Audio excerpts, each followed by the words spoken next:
Jumpa kembali bersama Nur Iswan Channel, kawan baik semua, yang tagline-nya menjernihkan pikiran, menebar kebaikan. Kawan baik, kasus Sylvester Matutina memang masih mengambang. Kenapa mengambang? Karena sejak diputuskan 6 tahun lalu, tepatnya tanggal 20 Mei 2019, Sylvester yang pada saat itu mengajukan kasasi, itu kasasinya ditolak. Sehingga hukuman kurungan 1,6 bulan itu seharusnya dijalani sejak kasasi tersebut ditolak atau sejak berkekuatan hukum tetap. Tetapi Sylvester Matutina itu memang patut diduga itu adalah orang sakti atau punya kesaktian luar biasa.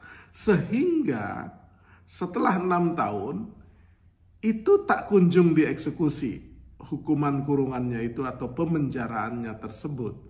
Bahkan setelah netizen ramai mempertanyakan sikap Kejaksaan Agung yang tak kunjung dieksekusi sejak beberapa waktu lalu, ya lebih dari seminggu, Kejaksaan Agung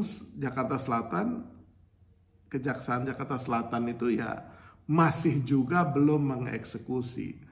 Alih-alih dieksekusi, akhirnya Sylvester Matutina itu mengajukan peninjauan kembali atas perkara ini yang didaftarkan pada tanggal 5 Agustus 2025 ke Pengadilan Jakarta Selatan, di mana kasus ini disidangkan pertama kali.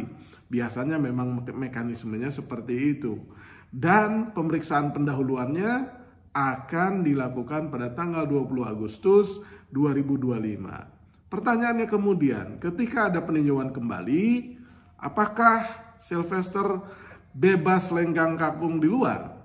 Kata juru bicara Kejaksaan Agung, PK itu atau peninjauan kembali itu tidak menjadi kendala pelaksanaan eksekusi, tetapi ya itu tadi, sampai per hari ini ya tanggal 12 Agustus 2025 ya Sylvester masih bebas di luar. Sehingga banyak orang, publik, para pengamat hukum, para guru besar itu juga mempertanyakan kejanggalan sikap kejaksaan tersebut.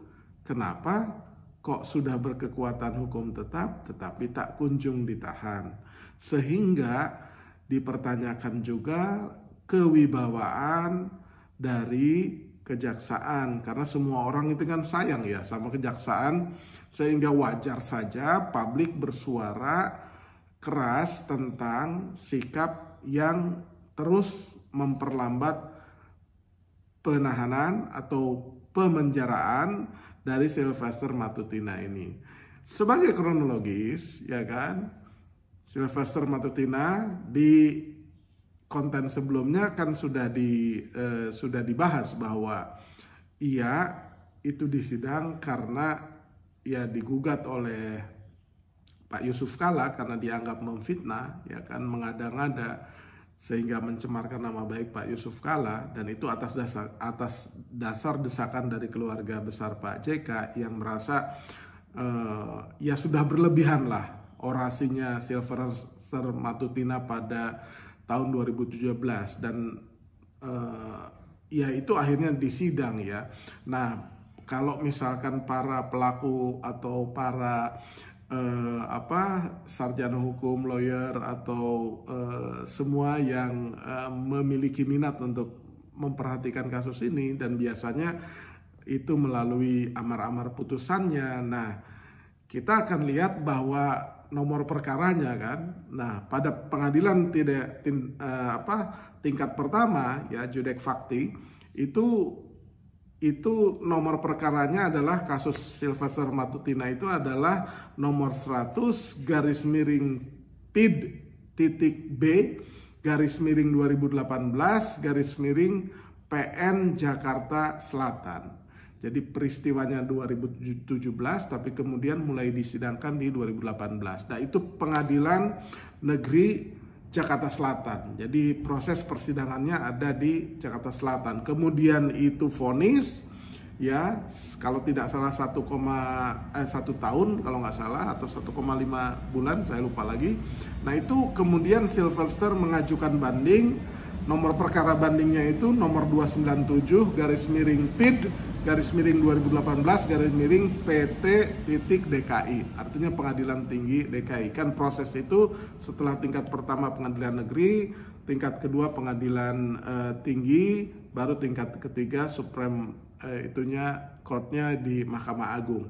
Nah itu nomor perkara bandingnya. Kemudian nomor perkara kasasinya, karena Sylvester tidak puas mengajukan lagi kasasi ke Mahkamah Agung, ya ini namanya kalau tingkat pertama pertama dan tingkat kedua itu namanya judek fakti. Kalau di tingkat Mahkamah Agung namanya judek juris.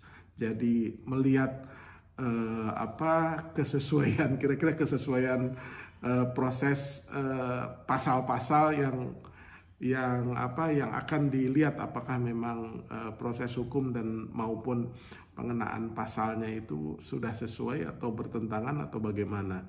Nah itu di tingkat Mahkamah Agung. Nah lagi-lagi di tingkat Mahkamah Agung itu ya kasasinya ditolak. Ya, jadi saat ini publik menunggu ya sikap tegas dari kejaksaan, apakah seperti apa gitu. Walaupun ada PK, publik sudah menunggu ya, seminggu itu seperti sebentar, tapi untuk publik itu ya seperti terlalu lama lah, terlalu lambat kejaksaan bersikap. Ya mungkin ada pertimbangan khusus yang harus mungkin dijelaskan oleh pihak kejaksaan itu. Ataukah memang ada aktor yang udah dilambatin aja terus sehingga isu ini jadi semua publik mengarah atau hanya fokus ke isu seorang Sylvester saja gitu. Jadi nggak bersikap kritis ke yang lain. Ataukah memang ada grand design untuk merawat kasus ini sehingga menjadi pusat perhatian gitu.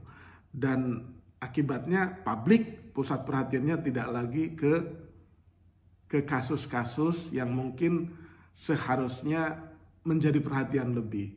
Jadi ada banyak dugaan-dugaan yang terjadi, tetapi kita akan lihat bagaimana sikap kejaksaan dalam beberapa hari ini atau beberapa minggu mendatang juga. Demikian kawan baik, terima kasih.